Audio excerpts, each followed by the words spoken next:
오늘 설교 제목을 좀 다르게 잡으라면 웻기언니 38장이라고 할 수 있겠습니다. 자, 내용도 내용이지만 이야기의 흐름상 꼭 성경에 이게 끼어들어야 할 필요가 있었을까 싶을 정도입니다. 자, 여러분 창세기 37장 끝절 우리 36절을 한번 보실까요? 창세기 37장 36절을 한번 보고요. 38장을 빼고 9장 1절을 비교해 보도록 하겠습니다. 같이 읽겠습니다. 그 미디안 사람들은 그를 애굽에서 바로의 신하 친위대장 보디발에게 팔았더라. 주어는 미디안 사람들이 직접 목적어인 요셉을 간접 목적어인 바로의 신하 친위대장 보디발에게 팔았다라고 합니다. 전형적인 영어로는 사형식 구문이죠. 자, 그러면 창세기 38장이 없다고 빼버리고 그리고 39장 1절로 가봅시다. 같이 읽겠습니다. 요셉이 이끌려 애굽에 내려가매 바로의 신하 친위대장 애굽 사람 보디발이 그를 그리로 데려간 이스마엘 사람의 손에서 요셉을 사니라. 자, 이번에는 주어하고 대상이 바뀌죠. 바로의 신하 친위대장 애굽 사람 보디발이 직접 목적어인 요셉을 이스마엘 사람의 손으로부터 샀다라고 합니다. to가 from으로 바뀌고 모든 것이 다 연결되어집니다. 38장을 빼버려도 37장 끝절은 미디안 사람들이 요셉을 보디발에게 팔았다. 39장 1절은 보디발이 요셉을 미디안 사람들의 손에서 샀다라는 거죠. 팔았다, 샀다. 누구에게, 누구로부터. 똑같이 맞아떨어지는 문장 구조입니다. 그러므로 38장을 빼도 스토리의 전개상 아무런 문제가 없습니다. 그러면 굉장히 중요한 내용이 담겨 있으니까 꼭 들어간 것 아닐까? 끼어들더라도 자, 흐름을 무시하고 들어올 만큼 가치 있는 내용이 담겨 있는가라는 생각이 든 정도인데요. 그런데 이 내용을 보시면 웬걸, 요즘 젊은 사람들 말로는 헐 할 만한 그런 내용입니다. 오늘 본문은 제가 1절만 읽었는데요. 원래는 30절까지입니다. 하지만 읽지 않는 이유는 아무리 읽어도 아멘 할 수 있는 구절이 단 한 절도 없기 때문입니다. 오늘 다 본문을 읽지 않은 이유는 아멘 나오는 구절이 없어요. 집 나간 유다가 이방인들과 결혼해서 살고 큰아들 죽고 둘째 아들이 형수에게 후사를 이어주지 않다가 침상에서 죽고 아내도 죽고 창기 만나서 하룻밤을 보내고 그런데 만난 창기가 며느리고 아들 아닌 손자, 손자 아닌 아들 쌍둥이 얻은 이야기가 나옵니다. 여러분 정말 성경 읽으면서 아멘이 나오는 구절은 없고요. 읽다가 보면 진짜 오맨 할 만한 이런 내용밖에는 지금 나오지가 않습니다. 도무지 끼어들 필요가 없어 보이는 거룩하지 않은 더러워 보이는 이야기들로 가득 차 있는 이 38장을 오늘 성령께서 영감하여 우리에게 주신 이유가 있지 않겠습니까? 말 그대로 유다의 입장에서 본다면 좀 숨겨주지 이런 걸 왜 다 밝혀놨을까? 왜 이런 걸 홈페이지 게시판에 올리듯이 싹 다 그냥 다 나의 부끄러운 정말 부끄러운 이야기를 이걸 다 밝혀놨을까? 정말 찢어버리고 싶은 인생의 한 페이지를 하나님은 뭐 자랑스러울 일이 있다고 이런 글을 게시해 놓으셨을까? 인간적으로 섭섭할 만한 그런 내용입니다. 자, 이런 배경을 보시면서 우리가 38장 1절을 한번 보겠습니다. 그 후에 유다가 자기 형제들로부터 떠나 내려가서 아둘람 사람 히라와 가까이 하니라. 여러분 여기서 그 후에라고 하는 표현이 나오는데요. 그 후에 어떤 일 후에라는 거죠? 바로 요셉을 팔아치우고 아버지는 장막에 들어가서 나오지도 않고 금식하며 서럽게 울고 계시고 나머지 아들들과의 관계는 이제 완전히 끝장난 것 같은 그런 상황이 왔습니다. 이제 아버지 야곱은 베냐민을 더 끼고 돌 것 같고 요셉을 상실한 깊은 우울증이 온 집안을 짓누르는 분위기가 되었을 그때라는 거죠. 그 후에, 그 일 후에 유다가 자기 형제들로부터 떠나라고 표현하고 있다는 거예요.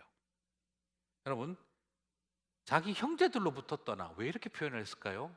하나님을 떠나, 아버지를 떠나, 아버지를 떠나라고 표현하지 않고 그 아버지의 집을 떠났다라고 해야 될 텐데 왜 형제들을 떠나라고 했을까요? 자, 여기서 우리는 벌써 보게 됩니다. 이미 유다와 아버지의 관계는 이미 벌써 끝장난 관계고, 그래, 내가 그래도 이 집안에 남아있는 건 같이 서름당하는 형제들끼리 아니냐, 그래서 버티고 있었던 사람들이 아니었겠나 싶어요. 아버지하고 관계는 어차피 무의미한 관계였지만 그래도 형제들의 관계가 있었는데 자기 형제들을 떠났다. 이제 요셉은 이 집안하고 어떤 연결고리를 갖고 싶지 않은 상황이 왔다라는 걸 발견하게 됩니다. 아버지 꼴도 보기 싫고 형제들 꼴도 보기 싫은 상황이 왔다는 거죠. 그래서 표현이 독특하죠. 히라와 가까이 하느니라. 형제들은 떠나고 멀리하고 아버지는 뭐 대상도 아니고, 그리고 이제 히라와 가까이 하느니라. 참 야곱 인생이 서글프지요. 야곱이 인생이 어땠습니까? 자기 장인어른을 외삼촌이라고 불렀죠. 장인어른 아버지라고 한 번도 부르지 않았어요. 그런 모습이 이젠 아들들이 아버지를 아예 그냥 떠나는 대상으로도 여기지 않는 단계. 그러면서도 히라와 가까이 하느니라. 나중에 히라는 유다의 장인어른이 되죠. 그는 아버지는 멀리하고 이방 여인들과 그리고 이방인 히라와 아주 가까이 지냈다라고 표현하고 있어요. 창세기 38장 1절은 우리들에게 이 굉장히 치열하게 깨어진 하나님 나라 백성들의 관계를 보여주고 있습니다. 그래서 이방인에게 가서 이방 여인과 결혼하고 아들 셋 놓고 살고 있습니다. 그리고 이방인 며느리까지 얻었습니다. 잘 됐습니다. 어쩌면 유다의 마음속에는 그런 마음이 있지 않았을까요? 하나님의 자녀고 하나님의 백성이고 뭐고 다 집어치워라, 그런 심정으로 집을 나간 거죠. 그냥 단순하게 옆 동네 이사간 수준의 이야기가 아니라 나는 더 이상 하나님의 자녀도 하나님의 백성 이런 것도 나는 하지 않겠다. 이방인을 가까이 한다는 이 말 속에서는 아버지는 멀어져도 나는 히라와 같은 사람, 저 이방인을 아버지처럼 섬기고 살겠다, 그런 마음으로 그는 하나님을 떠난 길을 갔습니다. 그리고 요셉을 팔아버린 일로 이제 형님들, 동생들과도 그는 모든 원망의 관계가 이루어지고 말았습니다. 팔 때는 같이 팔아치우고 죽이려고도 했지만 일이 터지고 분위기 굉장히 나빠지니까 형님들 분위기, 동생들 분위기가 어떻게 바뀌었을까요? 형제들이 그냥 둘러앉아서 우리는 겁만 주려고 하고 말았는데 괜히 유다가 팔자고 해가지고 동생을 팔아치우는 일을 적극적으로 주도했던 유다는 이제 그 모든 원망을 뒤집어 쓴 것 같다라고 여겨집니다. 결국 나한테 다 뒤집어 씌우는구나. 너네들도 원했던 거잖아. 너네들도 죽이고 싶었잖아. 그래, 아버지 복도 없는 내가 무슨 형제 복까지 있겠어? 이제 나는 형제들도 떠난다 하고 떠난 것을 보게 되어집니다. 많은 분들이 상처 때문에 죄를 짓고 죄 때문에 다시 상처를 받습니다. 유다가 바로 가장 전형적인 상처 때문에 죄 짓고 죄 때문에 상처받는 사람이에요. 사랑받지 못한 아들로 살아왔던, 그러면서 받았던 상처가 동생을 죽으라고 노예로 파는 죄로 이어집니다. 그 죄가 다시 형제들에게 희생양이 되어지는 상처로 이어지고, 그 상처는 분노가 되어 다시 하나님의 백성이기를 포기하고 떠나 이방인화 되어져 버리는 죄로 이어집니다. 그리고 그 죄는 다시 그 가정에 밀려오는 두 아들과 아내의 죽음이라고 하는 상처로 이어지고, 그리고 그 상처는 다시 유다로 하여금 창기를 찾고 며느리가 임신하게 되어지는 죄로 이어지고 있는 것을 보게 됩니다. 어쩌면 유다는 좀 다루고 싶지 않았을까요?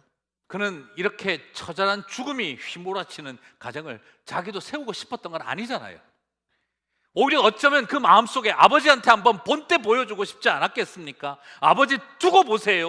나는 제대로 된 가정 이루고 살 겁니다. 아버지 뭐 하나님의 자녀, 믿음의 백성 뭐 이런 어떤 뭐 이런 것 되게 중요하게 생각하지만 난 아버지같이 살 바에야 하나님의 자녀고 뭐고 다 필요 없어요. 이방 여인이면 어떻습니까? 나는 한 여자만 만나서 그 여인만 사랑하고 아버지는 책임지지 못할 자식 10명이나 더 놓고도 하나도 챙기지 않았잖아요. 나는 내 새끼 끝까지 책임지고 사랑할 겁니다. 어쩌면 그는 아버지한테 한번 보여주고 싶었을 거예요. 하나님 없어도 우리는 얼마든지 멋지고 아름다운 가정 만들 수 있다는 거. 창세기에서 보면은요, 일부 다처제가 중심이던 그 당시 사회 속에 창세기에서 유일하게 일부 일처제를 유지한 사람이 2명이 나옵니다. 첫 번째가 이삭이고 두 번째가 바로 오늘 이 유다죠. 이삭도 보면은요, 그 상처 때문에 일부 일처제를 유지하는 걸 보게 되어져요. 아버지 아브라함 장난 아니었지 않습니까? 정말 조광지초인 사라 놔두고 하갈에다가 나중에는 어머니 돌아가시고 나니까 100세 나이에도 또 젊은 처자를 아내로 침상이 춥다는 이유로 그렇게 해서 또 동생들 잔뜩 놓고 그거 쳐다보고 있으면서 아마 늦둥이로 태어난 이삭은 그런 아버지 꼴도 보기 싫었을런지 모르겠어요. 그래서 나중에 오죽하면 아버지 돌아가실 때가 다 돼가는데 어머니 장례식 치르고 나서 집 떠나버리지 않습니까? 그러다가 그랄 땅에서 하나님이 붙잡아 주셨고 그리고 거기서 돌아오잖아요. 상처가 참 깊어요, 사람 마음에. 유다도 그렇습니다. 유다는 어떤 의미에서 바로 그렇게 사랑받지 못한 여인의 아들로 태어난 고통으로 인하여 나도 끝까지 한 여인만 사랑하고 그 아들들 챙기고 싶어 합니다. 큰아들도 장가가고 이방인 며느리도 받습니다. 모든 것이 순적해 보였습니다. 하지만 상처가 죄를 낳고 죄는 상처만 낳는 것이 아니라 죄의 열매를 만들어내기 시작을 하죠. 바로 죄의 삭신 사망이 그 가정에 밀려들어오기 시작을 합니다. 창세기 38장 7절 유다의 장자 엘이 여호와가 보시기에 악함으로 여호와께서 그를 죽이신지라. 이후에 형님의 후사를 이어져야 할 둘째가 형님 재산이 탐이 나서 형수를 성적으로 유린하고 즐기기만 하고 재산 상속을 받지 못하게 만들어버립니다. 그 결과 그 또한 죽습니다. 성경은 뭐라고 표현하고 있습니까? 그 일이 여호와 보시기에 악함으로 여호와께서 그도 죽이시니. 여러분, 여기에서 큰아들과 둘째 아들 모두가 공통성이 있습니다. 바로 여호와께서 보시기에 악함으로 여호와께서 죽이시니라 라고 표현하고 있어요. 상처를 갖고 있는 사람들은요, 자신의 죄를 정당화하는 경우가 많아요. 니들이 내 상처를 알아? 난 온 세상이 다 꼴보기 싫은 사람이야. 내가 이 정도로 하고 많은 거 다행인 줄 알아. 마음속에 자신이 지은 죄보다 자기 상처를 더 크게 여기는 것, 내가 저지른 잘못보다 내가 받았던 상처를 더 크게 여기는 것이 사람의 연약함이죠. 미안하다면 될 일을 그렇게 하지 않는 것이죠. 나는 남들 말에 귀 기울이지 않고 배려 안 해도 되지만 남들은 내 말에 귀 기울이고 한없이 배려해야 한다라고 생각하지요. 죄의 결과와 열매가 보여도 외면하고 나는 상처받은 사람이기 때문에 어쩔 수 없다며 자신을 합리화하기도 합니다. 그리고 심하면 난 하나님 없어도 잘 해낼 수 있다라는 생각까지 발전하기도 합니다. 이런 유다의 상황에서 밀려 들어오는 죽음의 그림자가 자기 자신을 더 이상 정당화할 수 없는 자리에 세우고야 말았습니다. 동생 요셉이 울부짖는 소리를 들으면서도 팔아치웠던 유다. 어쩌면 38장에 일어난 일을 보게 되면 그가 죽이려는 형님들 대신 동생을 살리는 선을 베푼 사람이 아니라 자신이 저지른 그 잔인한 간접 살인에 대한 아들이 짐승에 찢겨 죽었다는 옷과 피를 붙들고 울 애비의 고통을 지금 그는 경험하고 있는 것을 보게 됩니다. 하나님 보시기에 악하여 하나님이 죽이셨다. 성경에 이렇게까지 강렬한 표현 잘 나오지 않죠. 그것은 하나님의 징벌이 임했다는 것을 보게 되어집니다. 어쩌면 유다는 스스로 합리화하고 싶었을 거예요. 형님들 죽이려고 한 건 난 그래도 살려놨다? 아니요, 하나님을 알고 계십니다. 그의 진심과 본성을 말이죠.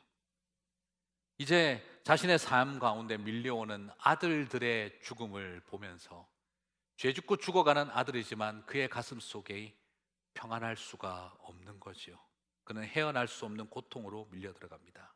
상처와 죄의 악순환이 결코 그를 행복하게 해줄 수 없고 자랑스럽고 떳떳하게 만들어주지 않고 잠깐은 괜찮아 보였으나 더 깊은 구렁텅이에 그를 던지고 말았죠. 이런 상황에서 유다는 깊은 분노와 함께 마지막 남은 아들마저 잃어버릴까 두려움에 휩싸이게 됩니다. 그는 판단력을 상실하고 이젠 더 이상 어떻게 해야 할지 방향을 찾지 못하게 됩니다. 결국 창기인 줄 알고 며느리 다말인지도 모르는 채 동침을 하는 일이 일어납니다. 그리고 난 다음에 며느리가 임신했다는 소식을 듣고 그는 분노하여 화형시키려고 합니다. 사실 여러분, 만약 며느리가 정말 음행을 하고 행음하여서 음란하여서 임신했다고 한다면 굳이 화형시키지 않아도 돼요. 사는 동네도 다르고 그냥 그 동네 사람들한테 우리 며느리가 행음하여 임신했습니다 라고 말만 해주면 그냥 알아서 동네 사람들이 돌로 쳐 죽일 수 있습니다. 그런데 시아버지가 과도하게 형틀을 만들고 불에 태워 죽이겠다고 뱃속에 있는 아기까지 과도하게 그가 화형을 집행하려고 합니다. 말 그대로 지금 유다 안에 자기 분노가 크게 달한 거죠. 소위 말해서 자기가 기어 물을 자를 이어줬어야 하는 자신의 행동은 머릿속에 지우고 오로지 행음해서 임신했다라고만 생각을 하고 그는 분노를 불태웁니다. 소위 말해서 뭡니까? 우리 집안에 너 들어오고 이 꼴 났다라고 모든 일어난 상황에 대한 결과를 며느리 다말에게 다 뒤집어 씌우고 싶은 거죠. 자기 분노를 다 표출시키고 싶은 거죠. 자기가 형제들에게 희생양이 되었음에도 불구하고 이제는 자신이 경험하고 있는 고통과 아픔에 대한 모든 희생양을 며느리에게 뒤집어 씌우려고 하는 것이죠. 사람은 이것이 나의 죄라고 고백을 해야 할 순간 그는 모든 것이 며느리 때문이다라고 그는 몰아가고 싶었던 것이지요.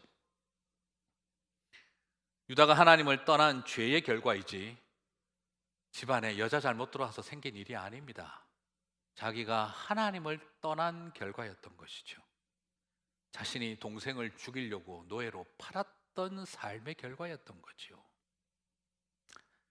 자신의 죄를 인정하는 것보다 내 상처에 사로잡혀만 있었던 사람, 내가 저지른 죄보다 내가 받은 상처만 기억하고 있었던 사람, 내 삶에서 일어난 고통만 생각하고 있었던 사람, 내가 그 고통 사이에 한 여인의 인생을 어떻게 짓밟았는지를 잊어버리고 있었던 사람, 이것이 유다의 모습이었습니다. 아버지가 잘못하고 자식에게, 며느리에게, 딸 때문에 아내에게 모든 책임을 뒤집어 씌우는 어쩌면 우리 시대의 불쌍한 사람들, 내가 잘못했다는 것을 인정하기보다는 그 모든 책임을 엄마에게 돌려놓고 싶은 자식들의 모습, 이 우리들의 연약한 삶의 이야기가 오늘 여기에 다 들어있습니다. 여러분, 유다는 기가 막힌 아이러니 속에 던져집니다. 아내를 잃고 두 아들을 잃은 유다는, 자기의 죄로 인하여 이 세 사람을 잃은 유다는 이제 또 자기의 죄로 인하여 아내가 되어버린 다말과 두 아들이 될 쌍둥이들을 화형시키려고 하고 있습니다. 자신이 겪은 상처 때문에 저지른 죄를 외면하던 그에게 죄의 처절함이 크게 달하고 있는 것을 창세기는 우리에게 아이러니하게 보여주고 있습니다. 이 기가 막힌 상황에서 반전이 일어납니다. 이제 이 상황에 인생이 할 수 있는 일은 뭐겠습니까?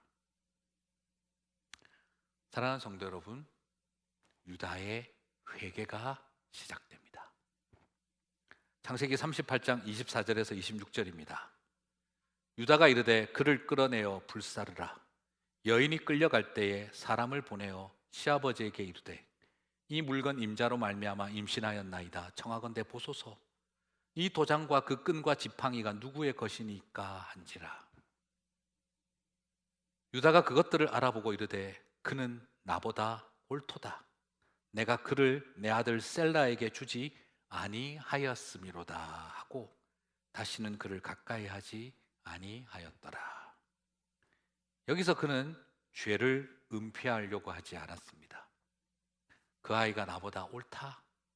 그리고 이것은 내 아들 막내 세라를 그에게 주어 셀라에게 주지 않아서 내가 그녀를 창기로 만들어 버렸던 나의 잘못이다. 그리고 회개에 합당한 열매를 맺기 위해 더 이상의 관계를 거부하고 그는 구별된 삶을 살기를 결단하게 되죠.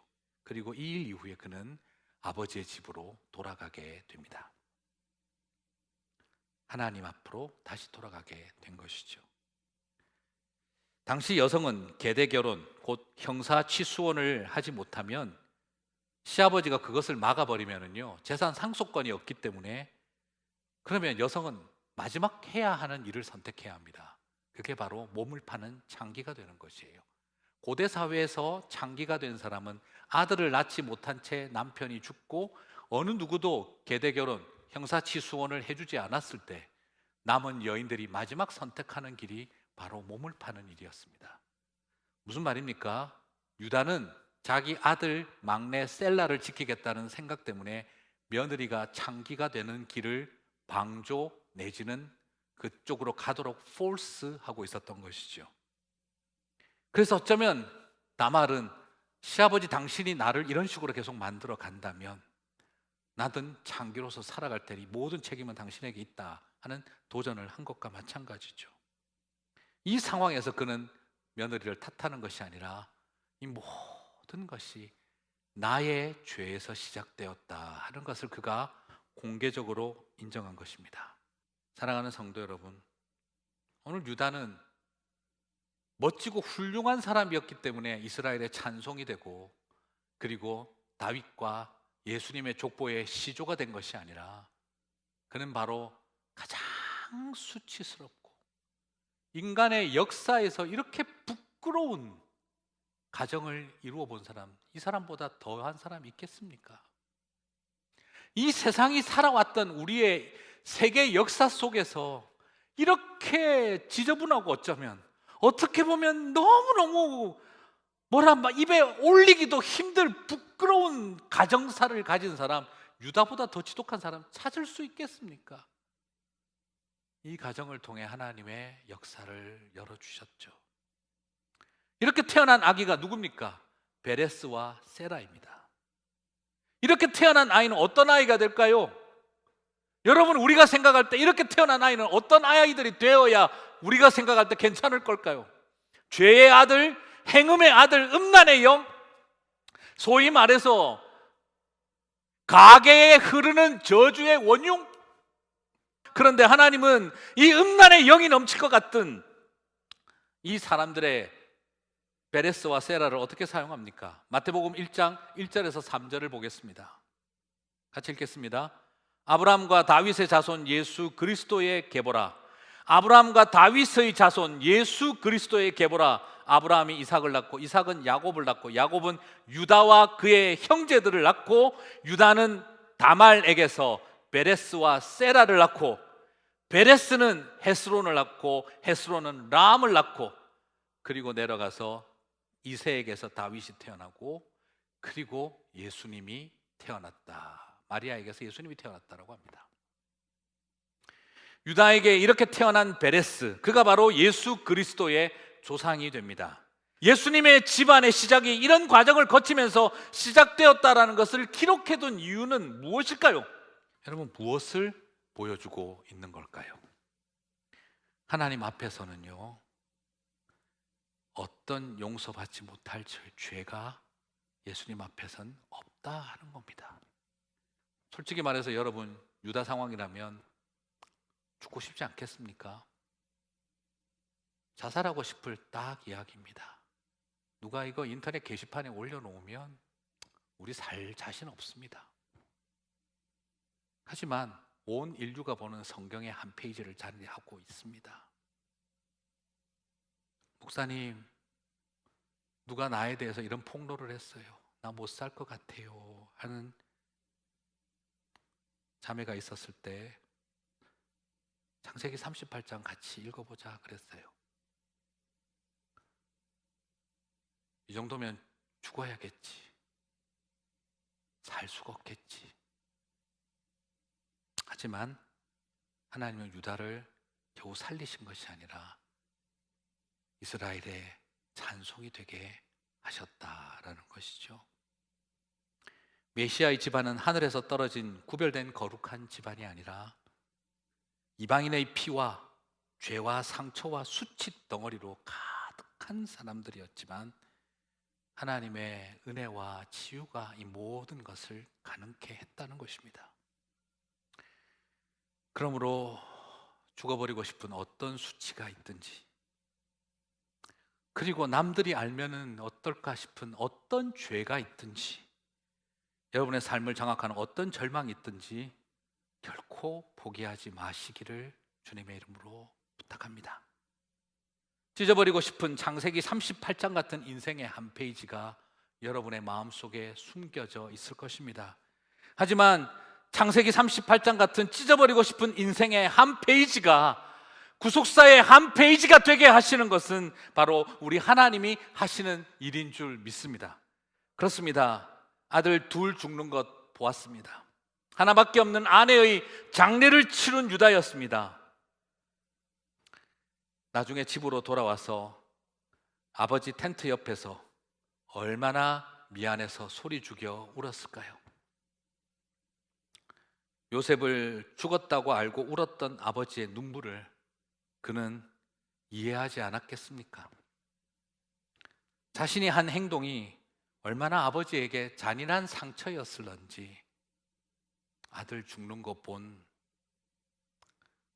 이제 아들이 아닌 애비로서 유다는 아버지의 눈물을 알고, 그리고 찢어진 채색 옷을 들고 얼마나 울었을런지 자신의 아버지에게 미안한 마음을 가지게 된 것이죠. 상처가 죄를 낳고 죄가 상처를 낳는 이 악순환의 연속, 딱 죽어버리고 싶을 만큼 힘든 부끄러운 창세기 38장 같은 이야기. 여러분, 남의 이야기니까 이렇게 그냥 보죠. 모든 사람이 보는 책에 나의 이런 이야기 쓰여져 있다고 생각하면 우리 살 수 있겠습니까? 그런데도 하나님은 이 한 페이지를 통해 온 세상을 살리는 구속사의 한 페이지가 되게 하시고 유다를 이스라엘의 찬송이 되게 하셨습니다. 오늘 창세기 38장 같은 인생을 살아가는 우리들에게도 오늘 그 역사를 이루실 줄 믿습니다. 그것을 바라보고 나아가는 저와 여러분 되시기를 주님의 이름으로 축복합니다. 성령의